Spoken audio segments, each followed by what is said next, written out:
DYFI അഖിലേന്ത്യാ സമ്മേളനത്തിന് എത്തിച്ചേരുന്ന രാജ്യമെമ്പാടുമുള്ള വിദേശ രാജ്യങ്ങളിൽ നിന്നും വരുന്ന പ്രതിനിധികൾക്കുള്ള ആഹാരത്തിന് വേണ്ട നെല്ല്, പച്ചക്കറി, മത്സ്യം എന്നിവ എറണാകുളത്തുള്ള ഡിവൈഎഫ്ഐ പ്രവർത്തകർ തന്നെ നേരിട്ട് കൃഷി ചെയ്ത് സമാഹരിക്കുന്നു എന്ന വാർത്ത പത്രത്തിലൂടെ വായിക്കാൻ കഴിഞ്ഞു.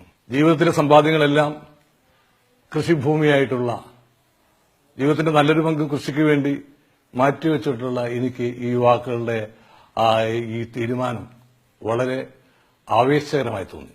രാഷ്ട്രീയമായിട്ട് ഞാൻ മറുചേരിയിലാണ് നിൽക്കുന്നതെങ്കിലും ഡിവൈഎഫ്ഐ സംഘടിപ്പിക്കുന്ന കലാസാംസ്കാരിക പ്രവർത്തനങ്ങളിൽ എന്നെ ക്ഷണിക്കാറുണ്ട്, ഞാൻ പോകാറുമുണ്ട്. ഞാൻ എന്നെല്ലാം അനീതിയെക്കുറിച്ച് പ്രതികരിച്ചിട്ടുണ്ടോ അന്നെല്ലാം ഡിവൈഎഫ്ഐ എനിക്ക് ഐക്യദാർഢ്യം പ്രഖ്യാപിച്ചിട്ടുണ്ട്. മനുഷ്യ സ്നേഹത്തിന്റെ മഹത്തായ സന്ദേശം പകർന്നു നൽകുന്ന ഡിവൈഎഫ്ഐക്ക് കൂടുതൽ കരുത്തേകാൻ ഈ സമ്മേളനത്തിനാകട്ടെ എന്ന് ഞാൻ ആശംസിക്കുന്നു.